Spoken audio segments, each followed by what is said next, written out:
Dostlar yayına gelmenizi bekliyorum. Yayına katılmanızı bekliyorum arkadaşlar.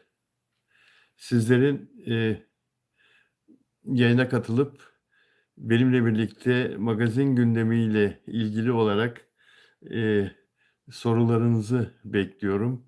Demin açtığım yayında ne yazık ki mesajlarınız bana ulaşmadı.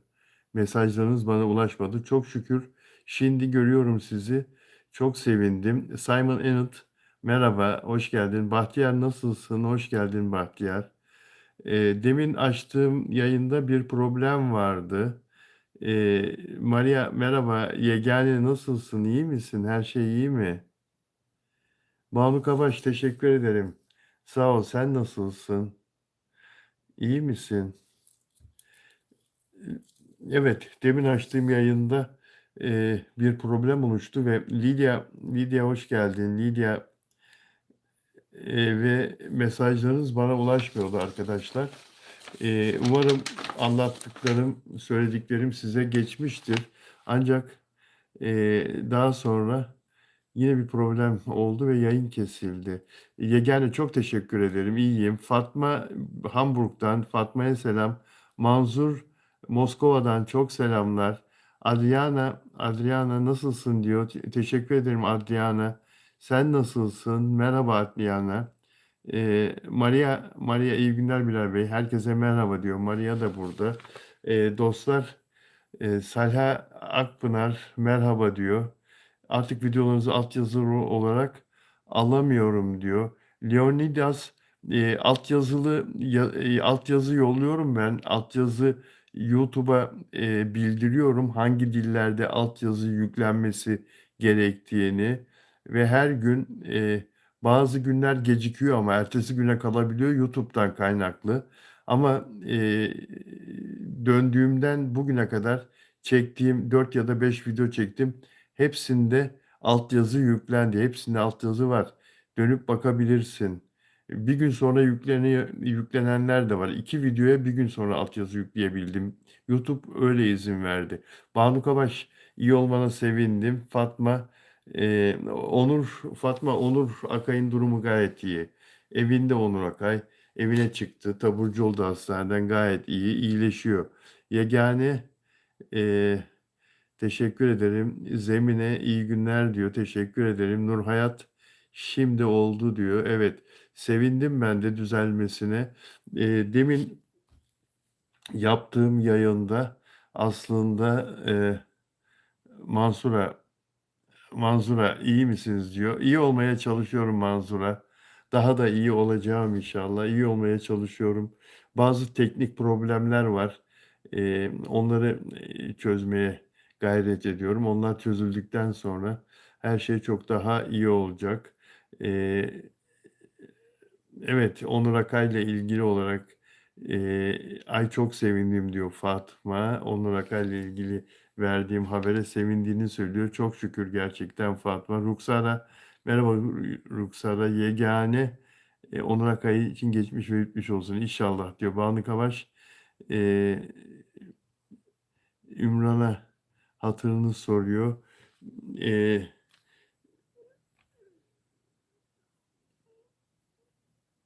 Ümran'ın bir Bilal abi Bircan Hande'nin oyuncularına laf et. Sonra Hande linç edildi. Yine bu kadar fazla değil mi? Yazık günah yani. Ya çok fazla oyuncuların üzerine gitmemek lazım.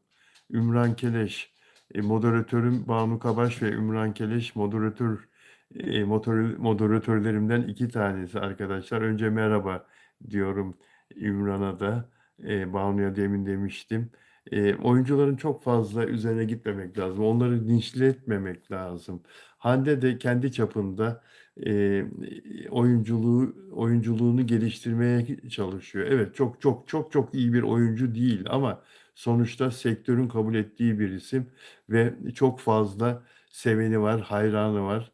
E, Hem yurt dışında hem burada. Çok fazla yerden yere vurmamak lazım. E, Şimdi Hande Erçel'i mi oyunculuğu yoksa Afra Saraçoğlu'nun mu oyunculuğu diye mukayese dahi etmem ben. Afra tabii ki Çok iyi oyuncu ama Hande Erçel'in de iyi niyetli olduğundan şüphem yok. Asla iyi niyetli olduğundan şüphem yok. Oyunculuğunu gittikçe geliştirmeye çalışıyor. Hatta o konuda eğitim de alıyor diye biliyorum. İngiltere'de hem yabancı dil eğitimi alıyor hem oyunculuk konusunda gelişmeye çalışıyor. Ümran Keleş, "Banucuğum iyiyim çok şükür, sen nasılsın canım benim?" diye kalpler yolluyor Banu'ya. Nurhayat Kırcal, "Peki dostlar ne kadar iyisiniz, ne kadar iyi ki buradasınız. Demin bir sorun vardı. Deminki videoda ne yazık ki mesajlarınızı göremiyordum ve beğen yaparsanız memnun olurum arkadaşlar. Beğen sayısını biraz artırırsak ve izleyen dostlar, arkadaşlar, abone olmadan izleyenler abone olurlarsa da mutlu olurum. Onur Aka iyi olsun inşallah diyor Zemine. Ruksara çok sevindiğini söylüyor iyileşmesine. Ben de öyle. Osman hoş geldin. İyi akşamlar Osman. Nasılsın? Deminki yayında aslında pek çok konuyu konuşmuştuk arkadaşlar. O videoda mesaj sorunu vardı ancak onu da yükleyeceğim. O video da e, yayında olacak. Ve bu şimdiki şu canlı yayında da demin anonsunu yaptığım konuyu konuşacağım. Neydi o? Ava Yaman'la Mert Ramazan Demir partner olursa nasıl olur? Mert Ramazan Demir Delikanlım dizisindeki partnerleri Mert Ramazan Demir'in e, Mert'e uygun bulunmadı. Pek çok eleştiri var bu konuda. Melis Sezen ve e, diğer oyuncu çeşitli nedenlerle çok eleştiri aldılar. Hakikaten Mert Ramazan Demir için daha seyircinin benimseyeceği, Mert'le çok daha birlikte uyum içinde olacak bir oyuncu, kadın oyuncu olsa tadından yenmez. Dizi daha da öne çıkar, daha çok reyting alır diye konuşuyor insanlar. Bu konuda da sizlerin de geçen gün düşüncesini almıştım. Geçen günkü yayında. Şimdi birazdan ben de bir sektörde önemli bir yönetmen arkadaşıma bu konuyu danıştım. Ava Yaman ve Mert Ramazan Demir'in uyumu nasıl olur diye. İleride birlikte ikisinin de müsait olduğu bir zamanda aynı projede onları görsek nasıl olur diye sordum. O konuda da aldığım cevabı, notlarımı sizlerle paylaşacağım biraz sonra. Bergüzer Korel zayıfladı, çok güzel zayıfladı. Eee, Ve nasıl zayıfladığını katıldığı bir röportajda anlattı. 3 çocuk annesi olup da 20-25 kilo verebilmek, zayıflayabilmek, tekrar fit olabilmek kolay bir şey değil. Uzun uğraşlar sonucunda bu kiloyu verdi. İkinci çocuğunu dünyaya getirdikten sonra ikinci çocuğun hamileliğinde 25-30 kilo aldığını söyledi ve onları sonra zorlukla verdiğini ve tekrar aldığını söyledi. Sonra üçüncü çocuğunu da yaptı. Biliyorsunuz Bergüzar Korel ve bütün bu kilo fazlalarından kurtulmayı da kendisine ilke edinmişti. Londra'da evleri var. İstanbul'daki evlerinin yanı sıra ve Londra'da yaşarken bu diyete girdi. Geçen senelerde e, kocasıyla Halit Ergenç ile Londra'dayken paylaştığı videoları hep görüyordum storyleri. Londra sokaklarında, caddelerde yürüyüş yapıyordu. Sabahın erken saatinde Bergüzar Korel her gün bıkmadan, yorulmadan caddelerde yürüyor, parklarda yürüyor ve o günleri anlattı. Şimdi bu röportajda çok spor yaptığını söyledi. Çok aç kaldığını söyledi. Açlıktan ağladığım zamanlar oldu dedi arkadaşlar. Düşünebiliyor musunuz? Bir kadın, 3 çocuk annesi zayıflamayı kafasına koymuş. Çünkü iyi bir oyuncu hayatını dizilerde, filmlerde oynayarak kazanıyor ve olmazsa olmaz o işi yapması şart. Vazgeçemez oyunculuktan. Ama kilolarıyla yapımcılar tarafından, yönetmenler tarafından beğenilmeme endişesi taşıyor fazla kilolarıyla. Eee, fit bir hale gelmek istiyor ve bunun için de büyük bir azimle hem diyet yapıyor hem spor yapıyor. "Çok ağladığım zamanlar oldu." diyor açlıktan. Bu çok acı bir şey. Bir insanın, eee, idealine kavuşmak için ısrarla diyet yaparken aç kalması ve bundan dolayı da acı çekmesi çok üzücü bir şey. Her gün saat 15'te yemek yemeyi bitiriyordum diyor. Ne kadar zor. Ne kadar zor görüyor musunuz? Sadece yemekle de kalmıyor arkadaşlar. Mesela, şekerli, limonlu bir soda da, elmalı bir soda da içemezsiniz. Karpuz, aromalı bir soda da içemezsiniz. Yani kendinize bir baskı kuruyorsunuz. Bunda şeker tadı var, içemem, şeker var şeklinde. Kahve de kafein de kiloyu tutar diyorsunuz, yağı tutar, yağlanmaya sebep olur, içemem. Kahveyi de her şeyden feragat ediyorsunuz. Biliyorsunuz hepiniz diyet yapıyorsunuz. Hepimiz diyet yapıyoruz zaman zaman. Ama katı bir şekilde yapmak, iğneyle zayıfladığımız iddia ediyorlar. Asla. "İğneyle de zayıflayabilirdim. Yapsaydım söylerdim." diyor. "İğneyle zayıflamadım." diyor. Hatta şaka yollu bu röportaj sırasında bu bir YouTube videosu. Diyor ki, "Yok." diyor, "Mide aldırdım, midemi aldırdım." diyor. Böyle gayet ciddi bir şekilde filan. Bazıları da bunu gerçek zannedip haber yapmış. Bergüzar Korel midesini aldırarak zayıfladı filan diye. İnsanlar nasıl yanlış anlıyorlar? Servin işi sağlam burada. Diğer moderatörüm Adana'dan Servin işi sağlam. Caner de gelirse moderatörlerim tamamlanmış olacak.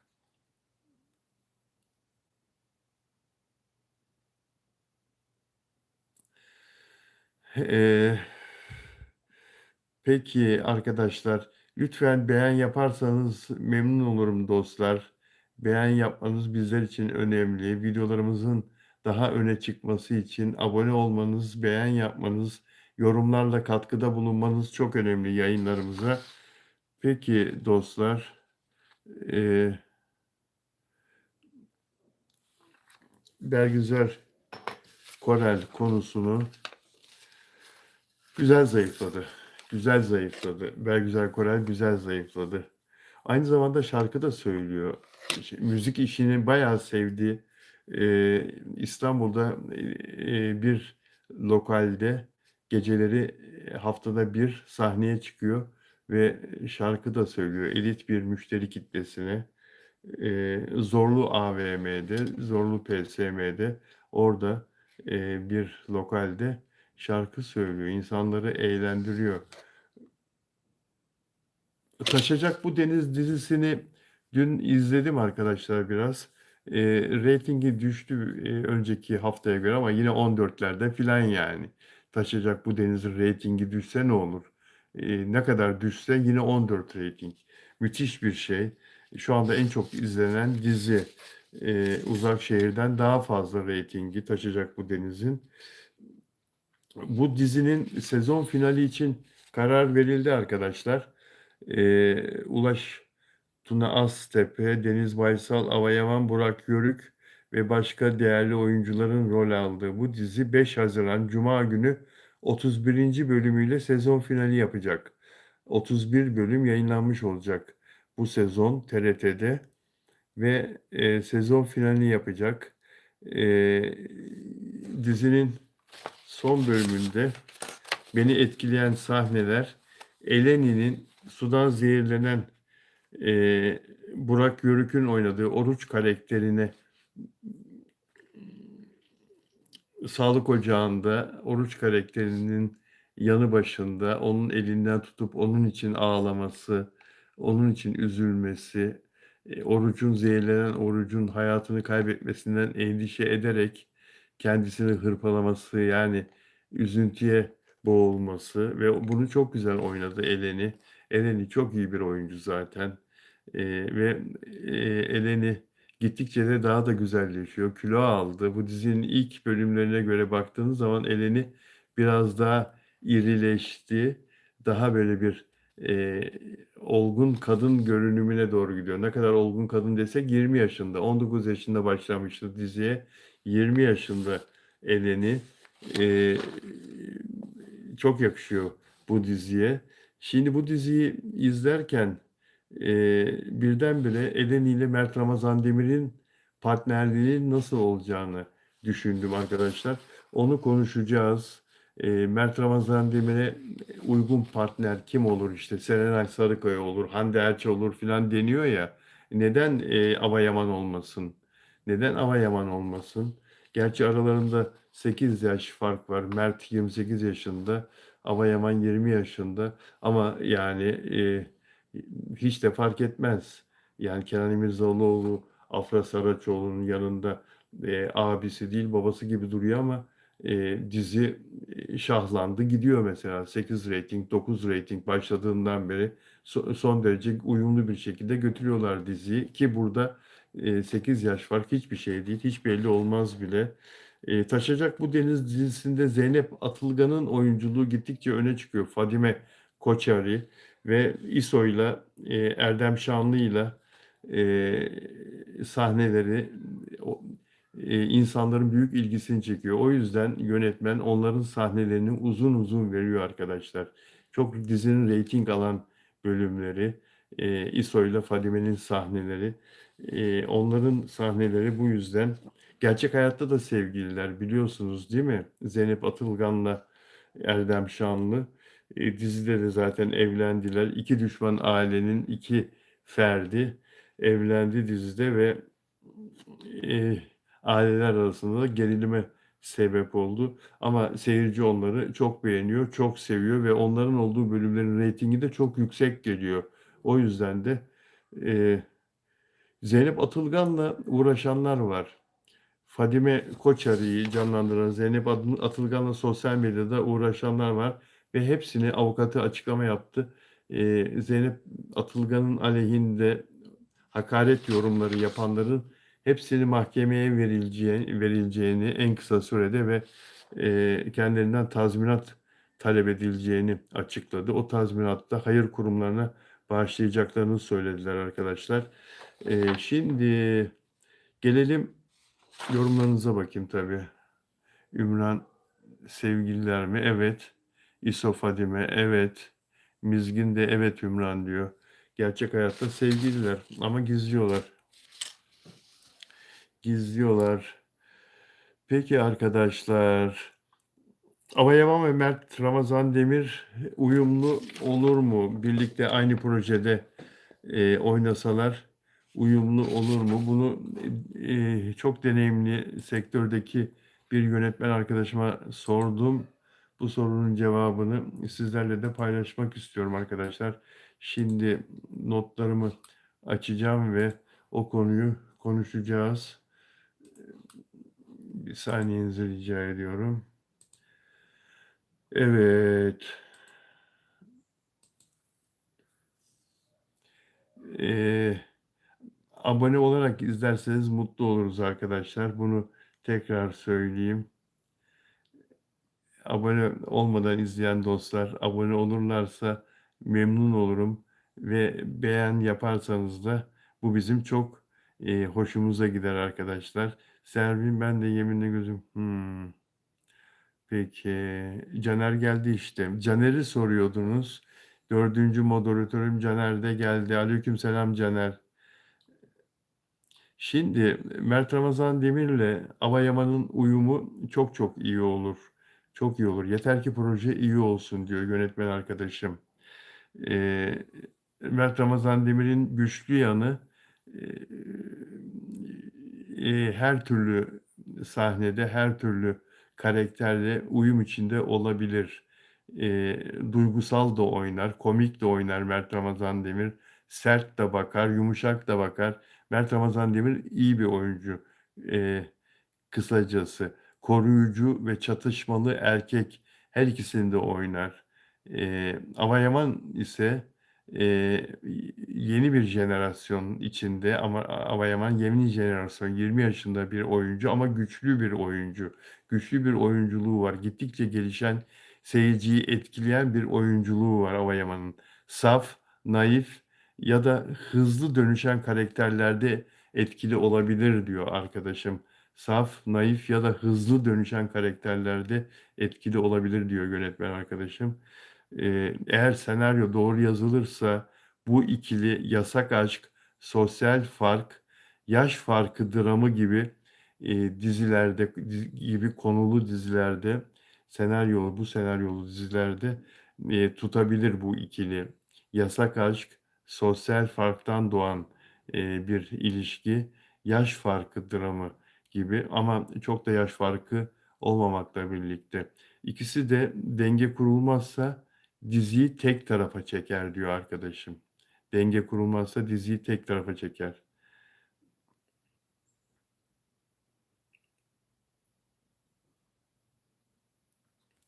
Eğer iyi yazılırsa ilk 4-5 bölüm yüksek bir merakla, eee, seyirci patlaması, reytingde tavan yapar diyor.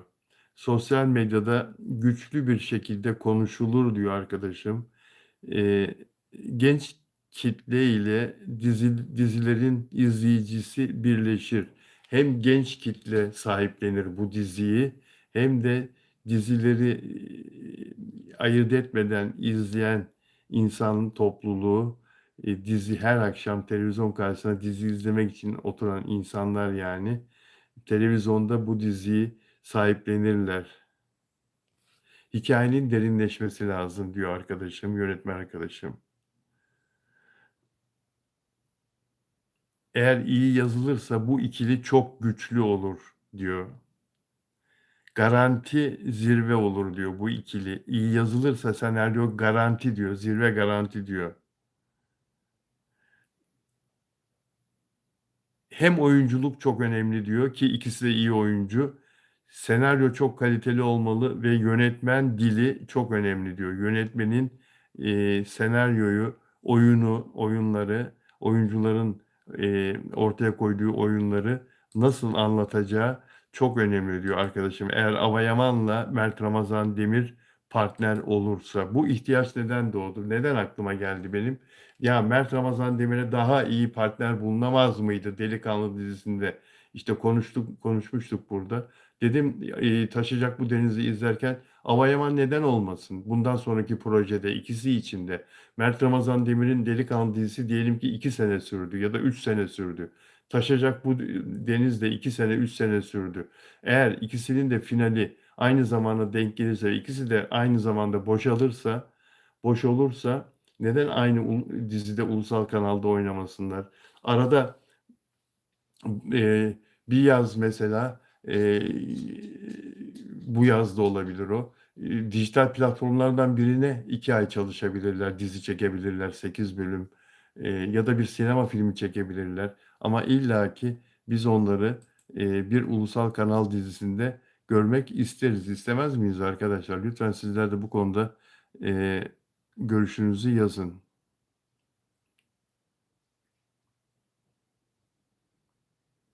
Evet. Peki dostlar, demin yaptığım yayının videosunu da izleyin. Orada da başka konular anlatmıştım. O videonun sonunda görüntü gittiği için videoyu sonlandırmak zorunda kalmıştım. Onu da, yükleyeceğim. Şu anda hatta yüklenmiştir. Bunu da yükleyeceğim. 2 videoyu da izlemenizi, tavsiye ediyorum. Ümran Keleş çok iyi olurlar diyor. Bilal abi Afran'dan haber var mı? Araları nasıl diyor Sudanaz.